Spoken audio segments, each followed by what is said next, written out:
That is stanza number 5. And I have learned to laugh only with my teeth. I have also learned to say goodbye when I mean good riddance. To say glad to meet you without being glad, and to say it's been nice talking to you after being bored. So let's understand the meaning of the given stanza. We students, we human beings have been adapting ourselves for thousands of years. And we can also say that it can be a little survival of our secret. So here in this stanza, the poet says to his son, as this is a conversation going on between a father and a son, so the poet or the father says to his son that rather being hurt, rather being disappointed or discouraged over and over again, what he has learnt. Yes, he has learned to behave or act as other people. He has learned to wear different identities suit to different situations. He has now trained himself to fake gestures, emotions, and feelings depending upon the circumstances, depending upon the situations. For example, as he says that to laugh, to smile, when he did not mean to laugh or smile, which means fake smiling or laughing in the presence of the people. So when he says that he laughed, that did not mean that he laughed or smiled. These were the only fake gestures that he used to give in the presence of the people. So the father or the poet, what he says over here, he says that he has adopted or he has convinced himself about the uselessness of being kind, pure, humble, and submissive, polite, honest, like he used to be in the past. And what is the reason that he has convinced himself for all such emotions that he used to have, like purity, humbleness, submissiveness? Why did not he adopt them? Because he said that he actually became the part of the society. Because he knows the secret of survival is what? Yes, to be fake. So if you want to live in such a society, in such a world, now you need to be fake.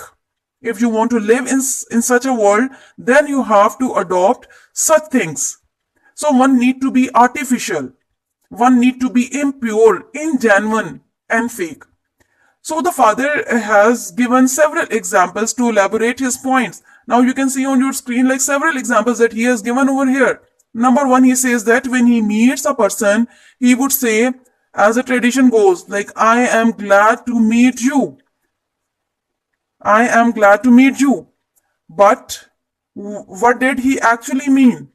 He did not mean to say he became glad to meet the person. What he says or his inner feelings would not be the same. He actually did not feel so good. His inner feelings would not mean that he is glad to meet someone. And then another example that he gives over here, when discussing and when the discussion or the conversation or meeting gets over, what he says, he would say, it's been nice talking to you. But actually, or in reality, what his feeling would be. Yes, he acknowledges, he admits this reality, and he says that he really feels bored.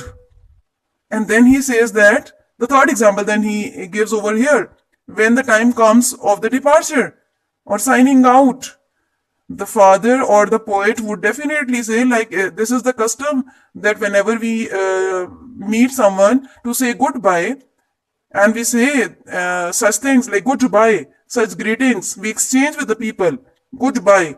But what he meant in reality, good riddance. So this is what he wanted to say, but he said goodbye, but he meant something very different. And what did he mean? He meant to say good riddance. And good riddance means like you get rid of something. Stanza number 6. But believe me, son, I want to be what I used to be. When I was like you, I want to unlearn all these muting things. Most of all, I want to relearn how to laugh, for my laugh in the mirror shows only my teeth like a snake's bare fangs. So in the 6th stanza, the poet or the father now says what? He says something from the bottom of his heart.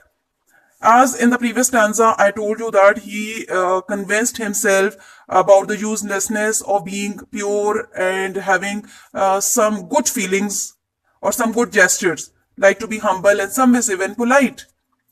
But here he says something from his heart. Now his feeling is quite genuine. What he says? He says something to his son which he really yearns for. And what he yearns for throughout, what he has been yearning for. Yes, he has been yearning for the good days. And what are the good days that he is talking about? Yes, he is talking about the good days that has been spent. Yes, he is talking about past or old days when people used to be good, pure, sympathetic, kind and affectionate. And the people used to be very hospitable when people were there in the time of a dire need, when people were honest instead of selfish, when people were generous instead of greedy. So here what actually the poet says that he has adopted such a way, he has adopted such feelings when people were generous instead of greedy, and when people were very pure and they did not wear masks in different situations. So what does father want to wear here, or what does the father say to his son? Because his feelings are quite genuine over here. The father wants to live in the past. Like, this is his wish. This is his desire, which may be unattainable, which may be unachievable. He may not be able to achieve. But these are his feelings. These are his desires. When people were genuine in their feelings, people used to love. How people used to love? Unconditionally. When people were really very hospitable. And where there were positivity and negativity or negative thoughts were not there. So the father says to his son that he wanted to unlearn some muted things. So muted things means to reduce the intensity of something. So he says to his son that cultural adaptation to fit himself into it, which made him less humane. He really became frustrated with all such feelings that he has adopted. Culture adaptation to fit himself in such a society has made him human? No, less human. So he wanted to change the discourteous thoughts of the society into one which is very polite one and courteous. So he tells his son, or he says to his son very forcefully over here, because these are his inner feeling. He says that he wanted to learn how to love genuinely, which should not be artificial one, which should not be fictitious. And why does he yearn for such things? In the very last line you can see in the stanza, that is the sixth stanza over here, you can see by yourself like how he elaborates this point. For my laugh in the mirror shows only my teeth like a snake's bare fangs. Which means what? Which means that whenever he sees his laugh in the mirror, he comes to know that his laugh is not real. His laugh is not to please others. His laugh resembles to the laugh of snake's bare fangs. In the very last line he says like his laugh, my teeth like a snake, bare fangs. So he himself is comparing his laughing with a snake's bare fangs. So his laugh resembles to the laugh of snake's bare fangs. And fangs is a tooth of snake, from which what is injected? Yes, something very dangerous, something very poisonous, life-threatening. So when he used to laugh, when he used to smile in front of the people, his laugh resembles to snake's bare fangs, which is poisonous, which is dangerous to the life of the people. So here basically father means to say that that he is really very disappointed, and that the feelings, that the emotions that he has adopted, he should not have all such emotions. Like he is very repented at this moment. He has so much regrets, or he has some repentance the attitude that he has adopted. Okay, the last stanza, which is the seventh stanza of the poem. So show me, son, how to laugh. Show me how I used to laugh and smile. Once upon a time when I was like you. So this is the last stanza, and now in this stanza, the poet or the father request his son. Now you can see the poet or the father request to his son, which seems to be impracticable, and which may not be good, because the advice that he is taking from his son, that advice that he is taking from his son is impracticable, because he says to his son, or he asks his son to make him laugh, to make him smile. But in what manner? This is the request, as I'm telling you, like this is the request that the father is taking from his son, like make him laugh, make him smile. But how? How to make him laugh and smile? Freely. Make him laugh freely, make him smile freely, make give advices to people in a free manner without mental blockages.